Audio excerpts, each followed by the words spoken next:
আসসালামু আলাইকুম। আশা করি যে যেখানে আছেন সবাই ভালো আছেন, সুস্থ আছেন। আলহামদুলিল্লাহ, আল্লাহ পাকের রহমতে আমরাও সকলে ভালো আছি, সুস্থ আছি। তো ভিডিওটা শুরু করলাম হচ্ছে আমার বোনের বাসা থেকেই।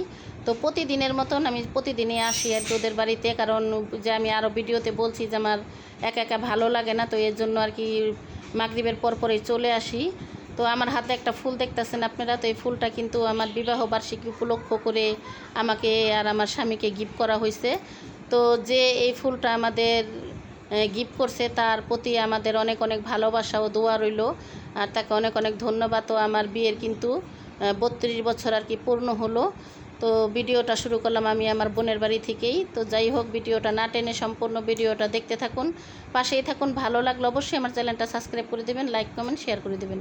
তো এইখানে তো বাড়িতে চলে আসলাম, বাড়িতে চলে আসার পরে হচ্ছে এখানে আর কি একটু ছবি টবি উঠালাম।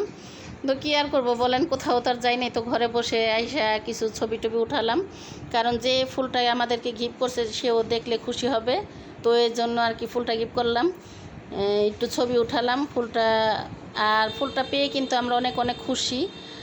আর হচ্ছে আমার ছোট বোনও রাত্রে 2টা বাজে হচ্ছে আমার বোন আর কি আমার বোনের জামাইকে দিয়ে আর কি আমাদের জন্য আরেকটা গিফট পাঠাইছে। তো আমার ক্যামেরাটা ধরা হয় নাই, কারণ না রাত্রে 2টা বাজে আসছে আমাদের জন্য একটা আইসক্রিমের বক্স নিয়ে আর কি, আইসক্রিমের বাটি নিয়ে আসছে। তো বলছে বরফা আপনি খান। তো আমি অনেক খুশি হয়েছি। তো ওর প্রতিও আমার অনেক অনেক ভালোবাসা ও দোয়া রইল, কারণ গিফট ছোট হোক আর বড় হোক ওইটা বিচার করা যায় না, গিফট তো গিফটই বলেন। তো ভালোবাসা যদি একজনরে একটা 5 টাকা তার চকলেটও কিনা দেয় তাও কিন্তু গিফট, কারণ ওইটাও গিফট। তো আমি কিন্তু অনেক অনেক খুশি। আর ওদের প্রতি ওরা আমাকে কিছু দেখ বা না দেখ, ওদের প্রতি আমার অনেক অনেক ভালোবাসা ও দোয়া ওদের জন্য রইল। তো আপনারাও সবাই দোয়া করবেন আমাদের পরিবারটার জন্য, সারা জীবন আমরা একসাথে মিলমিশি করে থাকতে পারি, এই দোয়াই করবেন। মিলেমিশে যেন থাকা হয় আমাদের। তো আল্লাহর কাছে এই দোয়া করবেন আপনারা, আর আমিও দোয়া করি সবাইকে যেন ঝগড়া ঝামেলা এই সব থেকে যেন আল্লাহ পাক সবাইরে মিলেমিশে বাঁচার তৌফিক দান করে। তো যাই হোক, ফুলটা কিন্তু অনেক সুন্দর। তো আপনাদের কাছে কেমন লাগছে কমেন্টে জানাবেন, কারণ অনেকগুলো গোলাপ ছিল এখানে। তো যাই হোক, এটা হচ্ছে এখন হচ্ছে দুপুর টাইম। তো আমার নাতিকেও আমি ফোন করছি, নাতিও আসবে। তো নাতিকে বলতাছি যে ভাই আসো, কারণ ওর দাদা বলতাছে যে একটু বিরিয়ানি রান্না করো। তো অনেক দিন ধরে বলতাছে রান্না করি না, কারণ এমনিতেই মাংস টাংস খাওয়া হয়েছে, তো ভালো লাগে না, বলছে আরও কিছুদিন যাক। তো ফাইনালি আজকে রান্না করব। তো এখানে আমি অনেক সকালে ঢুকছি রান্নাঘরে, ঢুকে কিন্তু অনেক কিছু কাজকর্ম করা হয়েছে আমার। তো আমি এখন মাংসটা ভিজানো শেষ, মানে সুইটা গেছে, আমি ধুইছি। তো ধোয়ার পরে এখন আমি হচ্ছে মাংসটা না, যেহেতু বিরিয়ানি রান্না করবো, আর বিরিয়ানি রান্না করলে কিন্তু আগে মাংসটা রান্না করতে হয়। তো আমি তো এখানে পাতিলার ভিতরে নিছি, এটার ভিতরে আমি যা যা লাগে ময় মশলা দিয়ে হচ্ছে মাখাইয়া মাংসটা বসাই দেব। আর একটু পাতলা করে একটু সেমাইও রান্না করব, ভুনা সেমাইটা ওই যে পাতলা করে দুধ দিয়ে রান্না করে না, ওইটাও রান্না করব। তো ওইটার জন্য হচ্ছে আমি এই যে দুধটা কিন্তু জাল করে রাখছি, এখন আরেকটা পাত্রর ভিতরে আমি দুধটা ঢালবো। ঢাইলা এই পাতিলাটার ভিতরে আমি একটু পানি দিয়ে বসাই দিব চুলায়। তো পানিটা যখন জাল হয়ে কমে আসবে তখন হচ্ছে আমি সেমাইটা দিয়ে দিব। আর এই তো আমার নাতি আইসা পড়ছে। তো নাতি আইসা বলতেছে দাদি আমারে কিসের জন্য আসতে বলছো, আমারে বল তুমি দাওয়াত দিছো। তো আমি বলতেছি হ্যাঁ দাওয়াত দিছি। তো দাওয়াত খাইতে কী নিয়ে আসছো? বলতেছে আমি তো কিচ্ছু আনি নেই। তো কিচ্ছু আনো নাই, তাহলে দাওয়াত খাইতে আসছো? হ্যাঁ তুমি আমার দাওয়াত দিছো এর জন্য আসছি।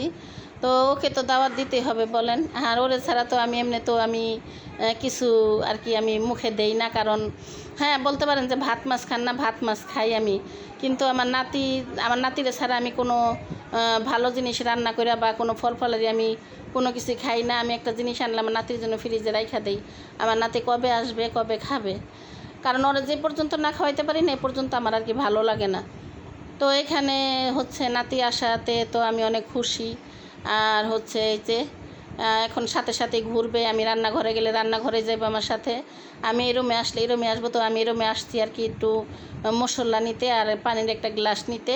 তো আমার সাথে সাথে এখানে আসলো। আর ওর ফুবু হচ্ছে ওই যে আজকে আর কি কলেজে যাওয়ার কথা ছিল, তো ওইখানে যাওয়ার কথা ছিল কিন্তু যায় নাই। তো ওই জায়গায় হচ্ছে ওর কাগজপত্র যা যা আছে এগুলা সব বের করে রাখছে খাটের উপরে।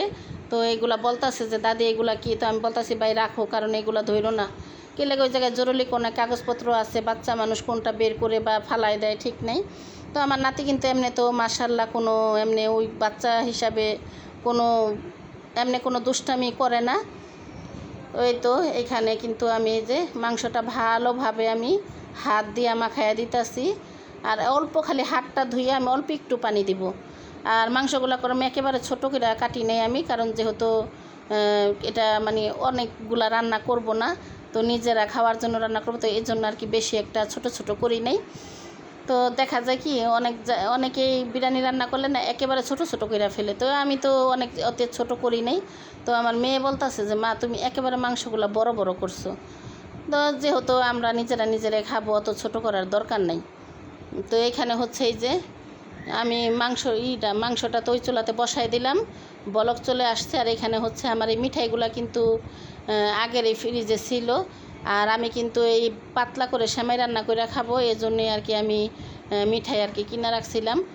তো আজকে রান্না করলাম, কারণ ওই যে ঈদের মধ্যে সেমাই আনছিল না, ওইখান থেকে আমি কিছুটা পরিমাণে সেমাই উঠায় রাখছিলাম। তো এখন পানিটা শুকিয়ে এসে সেমাইটা দিয়ে দিলাম, আর জাল করা দুধ আছে, দুধটাও দিয়ে দিব। তো মাংসটা হয়ে গেছে, বিরিয়ানির মাংসটা রান্না করা শেষ। এখন আমি পোলাওটা আর কি বসাবো। তো এইটার ভিতরে হচ্ছে মাংসটা ঢাইলা দিব আমি, ওই পোলাওটা রান্না করে হচ্ছে ওইখানে আমি মাংসটা ঢালবো। আর মটর সিমও দিব ওইখানে, আর কি যা যা লাগে সব কিছুই দিব।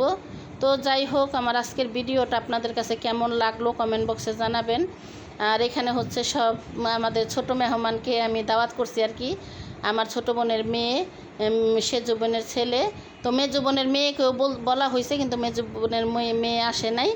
তো যাই হোক, এনে এখন কিন্তু বাচ্চা কাচ্চাদের মানে অনেক খিদা লাগছে, কারণ এখন কিন্তু বাজে বেলা 2:30টার মতো। তো আমার রান্না আর কি একটু দেরি হয়ে গেছে, এই জন্য বাচ্চারা কিন্তু অনেকক্ষণ ধরে আসছে।